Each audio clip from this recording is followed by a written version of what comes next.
Halo anak-anak, kembali lagi dengan saya Pak Wawan dalam mata pelajaran Agama Katolik. Kali ini kita masuk bab yang pertama, yaitu mengenai panggilan hidup sebagai umat Allah. Tentu hal ini menjadi penting bagi kita, terlebih kita anak-anak kelas 12 sudah berumur 17 tahun. Tandanya kalian sudah dewasa. Maka ini menjadi kesempatan yang penting bagi kita untuk bertanya, sebenarnya apa sih yang dikehendaki Tuhan terhadap hidup kita? Mungkin bagi anak-anak yang beragama Katolik tahu bahwa panggilan hidup itu bisa menjadi pastor, suster, buder, biarawan, biarawati, atau hidup menikah. Itu semua adalah panggilan dari Allah. Semuanya baik. Nah, apa sih tujuan kita belajar itu? Yaitu untuk mengenal dan menyadari panggilan hidup, sehingga mampu menentukan langkah yang tepat untuk menjawab panggilan dari Allah. Panggilan dari Allah ini bukan berarti kemudian Allah memanggil kita kemudian dikatakan meninggal, bukan. Tetapi Allah memanggil kita untuk berbuat apa. Nah, untuk yang pertama, saya mengajak anak-anak untuk lebih mendalami mengenai makna hidup. Maka di sini ada gambar di mana ada Yesus dan ada kita sebagai manusia. Yesus bertanya kepada kita, "Nak, apakah kamu sudah memaknai hidupmu selama ini? Apakah kamu tahu apa yang aku kehendaki atas hidupmu?" Nah, ini menjadi penting bagi kita sebelum masuk ke dalam apa itu hidup berkeluarga dan apa hidup selibat atau tidak menikah. Oke anak-anak, mari kita lihat dulu makna hidup seorang wanita yang mengalami keterpurukan tapi kemudian mengalami kebangkitan. Dia menemukan makna hidupnya. Mari kita simak sejenak untuk menghantar pembelajaran kita kali ini.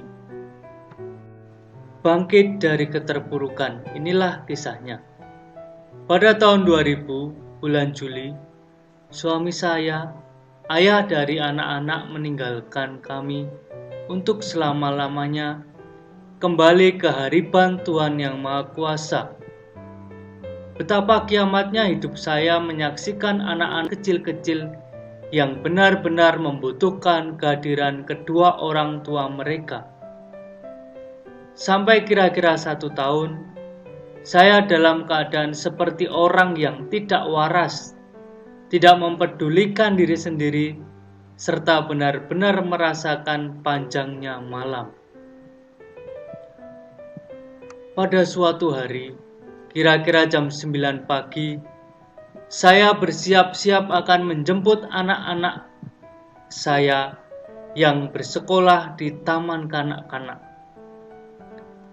Waktu saya membuka lemari untuk berganti pakaian, terlihat sekilas piyama atau baju tidur almarhum suami saya. Piyama itu sangat disayangi oleh suami. Ketika mengenakan piyama itulah saya melepaskan arwah suami saya. Hati saya luluh. Piyama itu saya dekap erat-erat untuk melepaskan rindu dan haru. Air mata berderai membasahi piyama. Saya baru sadar waktu mendengar suara anak sulung saya yang baru pulang dari sekolah menanyakan adiknya, "Ma, mana adik? Ini saya bawa permen untuknya." Saya kaget mendengar si Bu sulung menanyakan adiknya. Ternyata saya bersimpuh mendekap piyama itu selama hampir 3 jam. Saya bergegas meninggalkan rumah untuk menjemput adiknya. Waktu saya tiba di sekolah, ternyata di sana.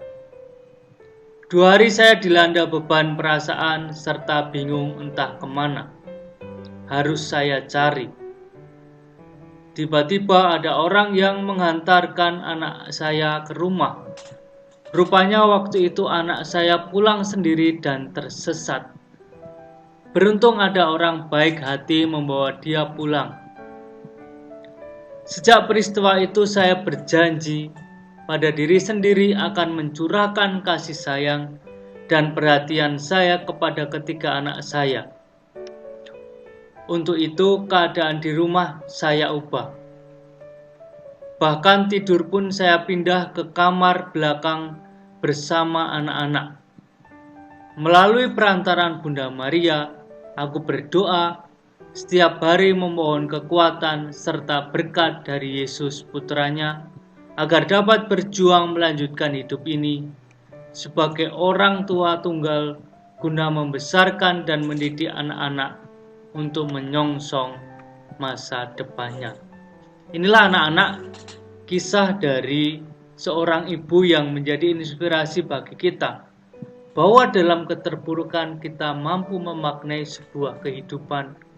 Dan ini akan saya kaitkan nantinya dengan panggilan. Bagaimana titik awal kita memaknai hidup? Itulah Allah bersabda. Itulah Allah memanggil kita, bahkan melalui pengalaman-pengalaman yang tidak mengenakkan. Nah, anak-anak, dari peristiwa tadi, saya mengajak anak-anak untuk menemukan Allah dalam segala hal. Atau saya singkat dengan FIGOT, Finding God in All Things. Nah, kita ingin menemukan apa yang dikehendaki Allah atas hidup kita. Nah, itu sebagai sarana kita untuk memaknai, untuk apa sih saya diciptakan? Untuk apa sih saya hidup di dunia ini? Nah, dari situ kita akan belajar bagaimana kita mampu merefleksikan diri kita. Dan pertanyaan refleksi itu menjadi sarana untuk menemukan makna dan tujuan hidup kita di dunia. Maka anak-anak, inilah sebagai tugas pertama anak-anak.